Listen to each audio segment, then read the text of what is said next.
Up from Slavery by Booker T. Washington. Chapter 14, The Atlanta Exposition Address. The Atlanta Exposition, at which I had been asked to make an address as a representative of the Negro race, as stated in the last chapter, was opened with a short address from Governor Bullock. After other interesting exercises, including an invocation from Bishop Nelson of Georgia, a dictatory ode by Albert Howell, Jr., and addresses by the president of the exhibition and Mrs. Joseph Thompson, the president of the Woman's Board, Governor Bullock introduced me with the words, "We have with us today a representative of Negro enterprise and Negro civilization." When I arose to speak, there was considerable cheering, especially from the colored people. As I remember it now, the thing that was uppermost in my mind was the desire to say something that would cement the friendship of the races and bring about hearty cooperation between them. So far as my outward surroundings were concerned, the only thing that I recall distinctly now is that when I got up, I saw thousands of eyes looking intently into my face. The following is the address which I delivered. Mr. President and gentlemen of the Board of Directors and citizens, 1/3 of the population of the South is of the Negro race. No enterprise seeking the material, civil, or moral welfare of its section can disregard this element of our population and reach the highest success. I but convey to you, Mr. President and Directors, the sentiment of the masses of my race when I say that in no way have the value and manhood of the American Negro been more fittingly and generously recognized than by the managers of this magnificent exposition at every stage of its progress. It is a recognition that will do more to cement the friendship of the two races than any occurrence since the dawn of our freedom. Not only this, but the opportunity here afforded will awaken among us a new era of industrial progress. Ignorant and inexperienced, it is not strange that in the first years of our new life we began at the top instead of the bottom, that a seat in Congress or the state legislature was more sought than real estate or industrial skill, that the political convention of stump speaking had more attractions than starting a dairy farm or truck garden. A ship lost at sea for many days suddenly sighted a friendly vessel. From the mast of the unfortunate vessel was seen a signal, "Water, water, we die of thirst." The answer from the friendly vessel came at once, "Cast down your bucket where you are." A second time the signal, "Water, water, send us water," ran up from the distressed vessel and was answered, "Cast down your bucket where you are." And a third and fourth signal for water was answered, "Cast down your bucket where you are." The captain of the distressed vessel, at last heeding the injunction, cast down his bucket, and it came up full of fresh, sparkling water from the mouth of the Amazon River.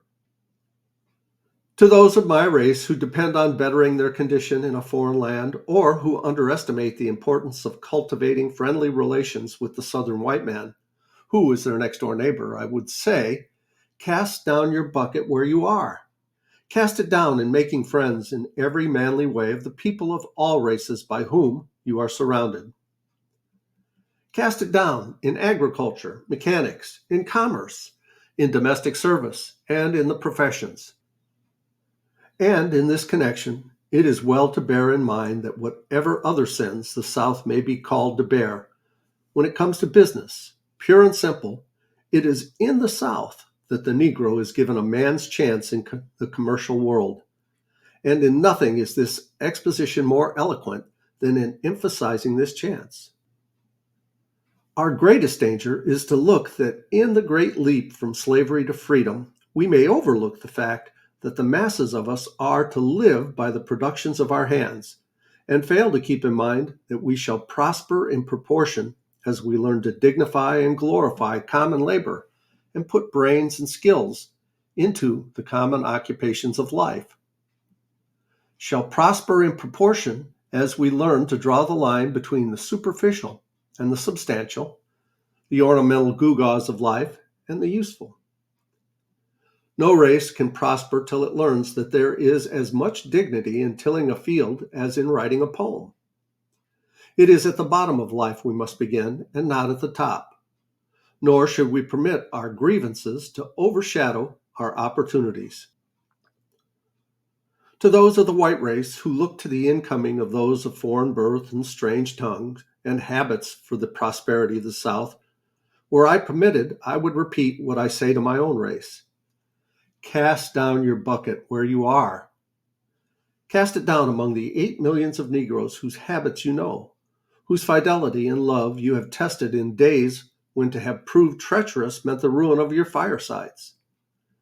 Cast down your bucket among these people who have, without strikes and labor wars, tilled your fields, cleared your forests, builded your railroads and cities, and brought forth treasures from the bowels of the earth, and helped make possible this magnificent representation of the progress of the South.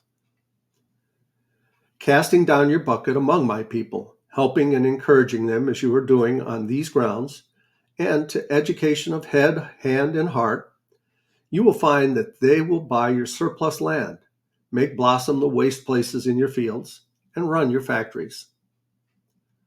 While doing this, you can be sure in the future, as in the past, that you and your families will be surrounded by the most patient, faithful, law-abiding, and unresentful people that the world has seen. As we have proved our loyalty to you in the past, in nursing your children, watching by the sickbed of your mothers and fathers, and often following them with tear-dimmed eyes to their graves, so in the future, in our humble way, we shall stand by you with a devotion that no foreigner can approach, ready to lay down our lives, if need be, in defense of yours, interlacing our industrial, commercial, civil, and religious life with yours in a way that shall make the interests of both races one. In all things that are purely social, we can be as separate as the fingers, yet one as the hand in all things essential to mutual progress. There is no defense or security for any of us except in the highest intelligence and development of all. If anywhere there are efforts tending to curtail the fullest growth of the Negro, let these efforts be turned into stimulating, encouraging, and making him the most useful and intelligent citizen.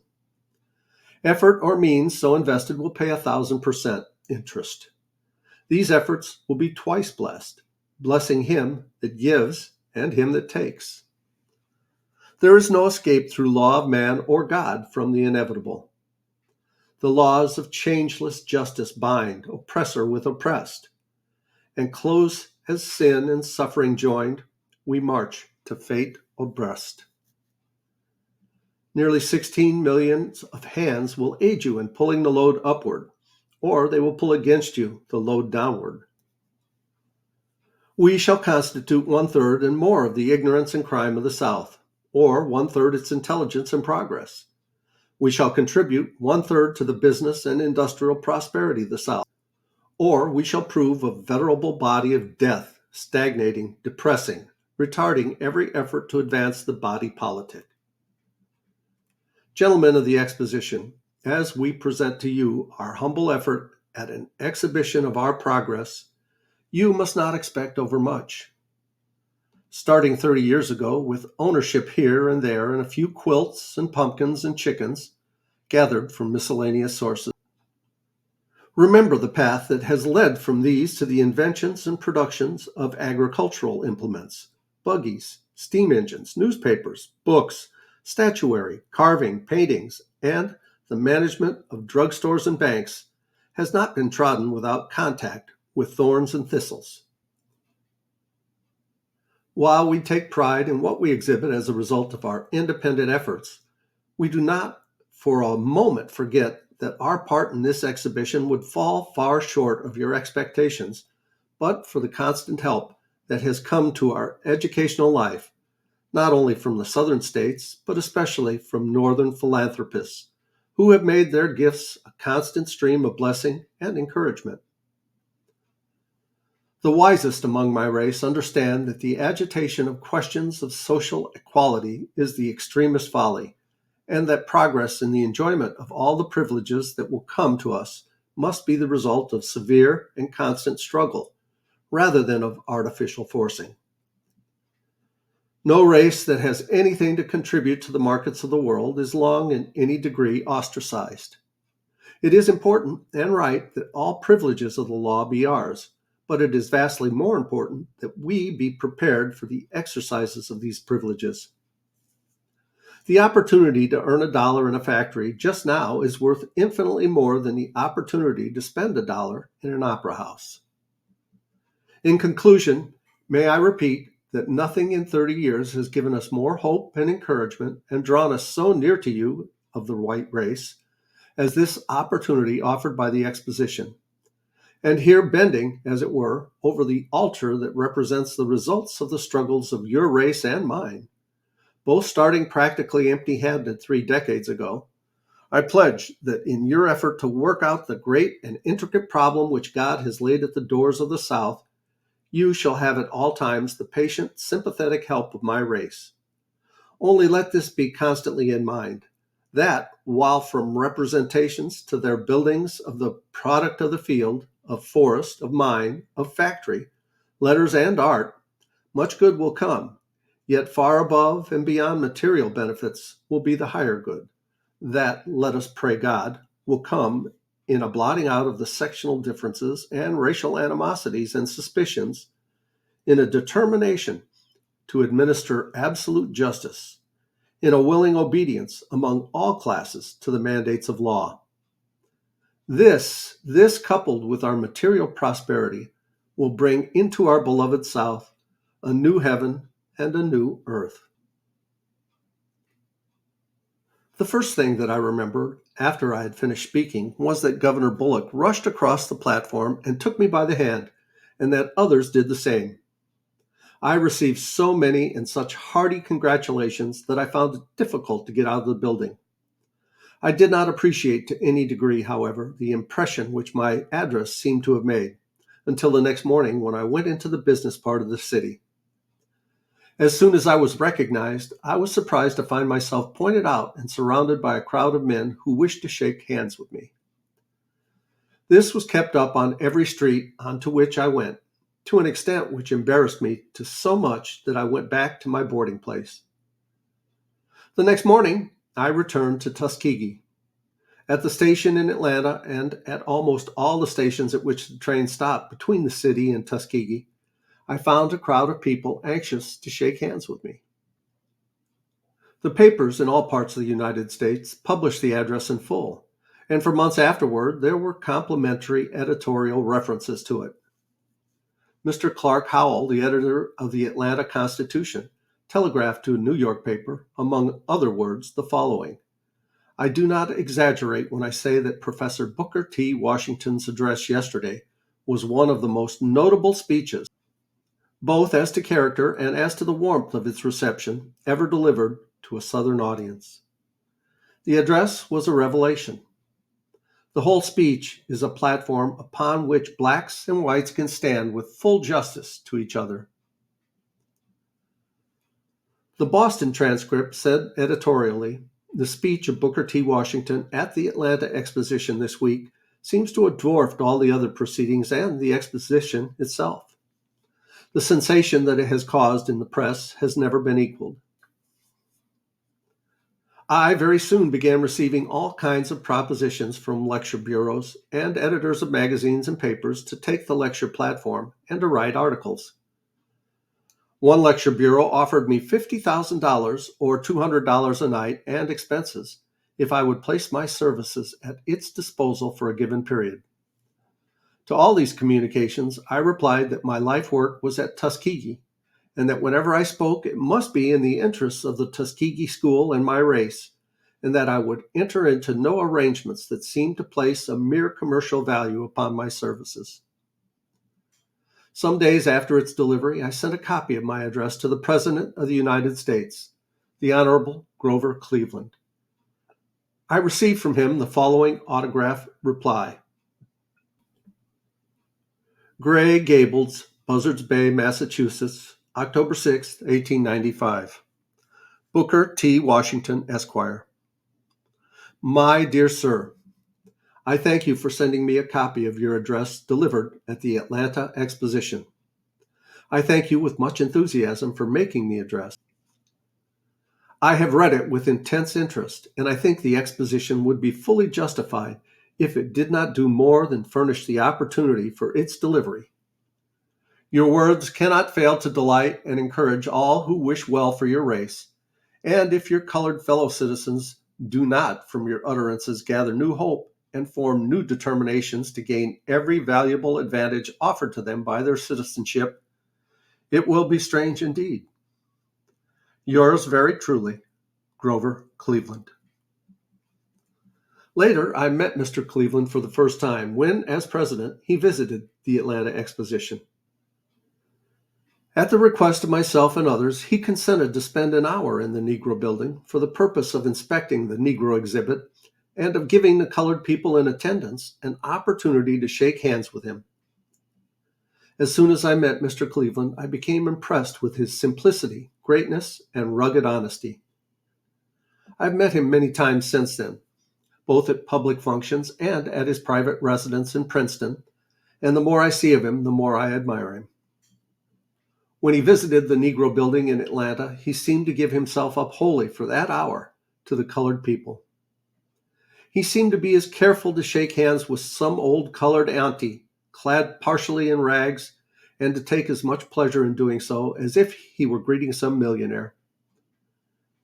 Many of the colored people took advantage of the occasion to get him to write his name in a book or on a slip of paper.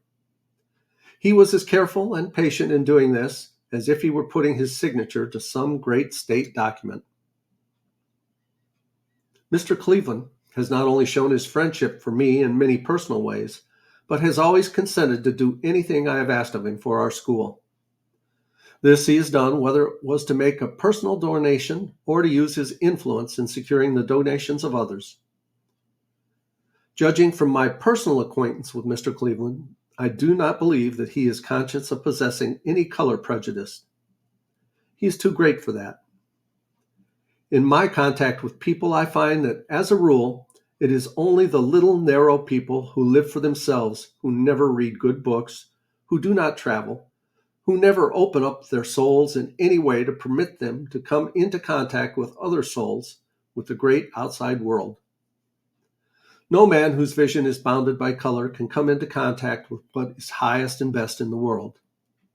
In meeting men in many places, I have found that the happiest people are those who do the most for others. The most miserable are those who do the least. I've also found that few things, if any, are capable of making one so blind and narrow as race prejudice. I often say to our students in the course of my talks to them on Sunday evening in the chapel that the longer I live and the more experience I have of the world, the more I am convinced that, after all, the one thing that is most worth living for and dying for, if need be, is the opportunity of making someone else more happy and more useful. The colored people and the colored newspapers at first seemed to be greatly pleased with the character of my Atlanta, as well as with its reception. But after the first burst of enthusiasm began to die away, and the colored people began reading the speech in cold type, some of them seemed to feel that they had been hypnotized. They seemed to feel that I had been too liberal in my remarks toward the Southern whites, and that I had not spoken out strongly enough for what they termed the rights of the race. For a while there was a reaction, so far as a certain element of my own race was concerned, but later these reactionary ones seemed to have been won over to my way of believing and acting. While speaking of changes in public sentiment, I recall that about 10 years after the school at Tuskegee was established, I had an experience that I shall never forget. Dr. Lyman Abbott, then the pastor of Plymouth Church and also the editor of The Outlook, then the Christian Union, asked me to write a letter for his paper giving my opinion of the exact condition, mental and moral, of the colored ministers in the South, as based upon my observations. I wrote the letter, giving the exact facts as I conceived them to be. The picture painted was a rather black one, or since I am black, shall I say white? It could not be otherwise with a race but a few years out of slavery, a race which had not had time or opportunity to produce a competent ministry. What I said soon reached every Negro minister in the country, I think, and the letters of condemnation which I received from them were not few. I think that for a year after the publication of this article, every association and every conference or religious body of any kind of my race that met did not fail before adjoining to pass a resolution condemning me or calling upon me to retract or modify what I had to say. Many of these organizations went so far in their resolutions as to advise parents to cease sending their children to Tuskegee. One association even appointed a missionary whose duty it was to warn the people against sending their children to Tuskegee. This missionary had a son in the school, and I noticed that whatever the missionary might have said or done with regards to others, he was careful not to take his son away from the institution. Many of the colored papers, especially those that were the organs of religious bodies, joined in the general chorus of condemnation or demands for retractions. During the whole time of the excitement and through all the criticism, I did not utter a word of explanation or retraction. I knew that I was right, and that time and the sober second thought of people would vindicate me. It was not long before the bishops and other church leaders began to make a careful investigation of the conditions of the ministry, and they found out that I was right. In fact, the oldest and most influential bishop in one branch of the Methodist Church said that my words were far too mild. Very soon, public sentiment began making itself felt in demanding a purifying of the ministry. While this is not yet complete by any means, I think I may say without egotism, and I've been told by many of our most influential ministers, that my words had much to do with starting a demand for the placing of a higher type of men in the pulpit. I've had the satisfaction of having many who once condemned me thank me heartily for my frank words. The change of attitude of the Negro ministry, so far as regards myself, is so complete that at the present time I have no warmer friends among any class than I have among the clergymen. The improvement in the character and life of the Negro ministers is one of the most gratifying evidences of the progress of the race. My experience with them, as well as other events in my life, convince me that the thing to do when one feels sure that he has said or done the right thing and is condemned is to stand still and keep quiet. If he is right, time will show it. In the midst of the discussion which was going on concerning my Atlanta speech, I received the letter which I give below from Dr. Gilman, the president of Johns Hopkins University, who had been made chairman of the judges of awards in connection with the Atlanta Exposition. Johns Hopkins University, Baltimore, President's Office, September 30th, 1895. Dear Mr. Washington, would it be agreeable to you to be one of the judges of the award in the Department of Education at Atlanta? If so, I shall be glad to place your name upon the list. A line by telegraph will be welcomed. Yours very truly, D.C. Gilman. I think I was even more surprised to receive this invitation than I had been to receive the invitation to speak at the opening of the exposition. It was to be a part of my duty, as one of the jurors, to pass not only upon the exhibits of the colored schools, but also upon those of the white schools. I accepted the position and spent a month in Atlanta in performance of the duties which it entailed. The board of jurors was a large one, consisting in all 60 members. It was about equally divided between Southern white people and Northern white people. Among them were college presidents, leading scientists, and men of letters and specialists in many subjects.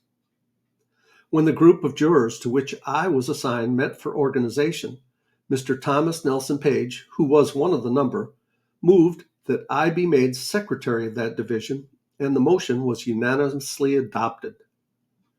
Nearly half of our division were Southern people.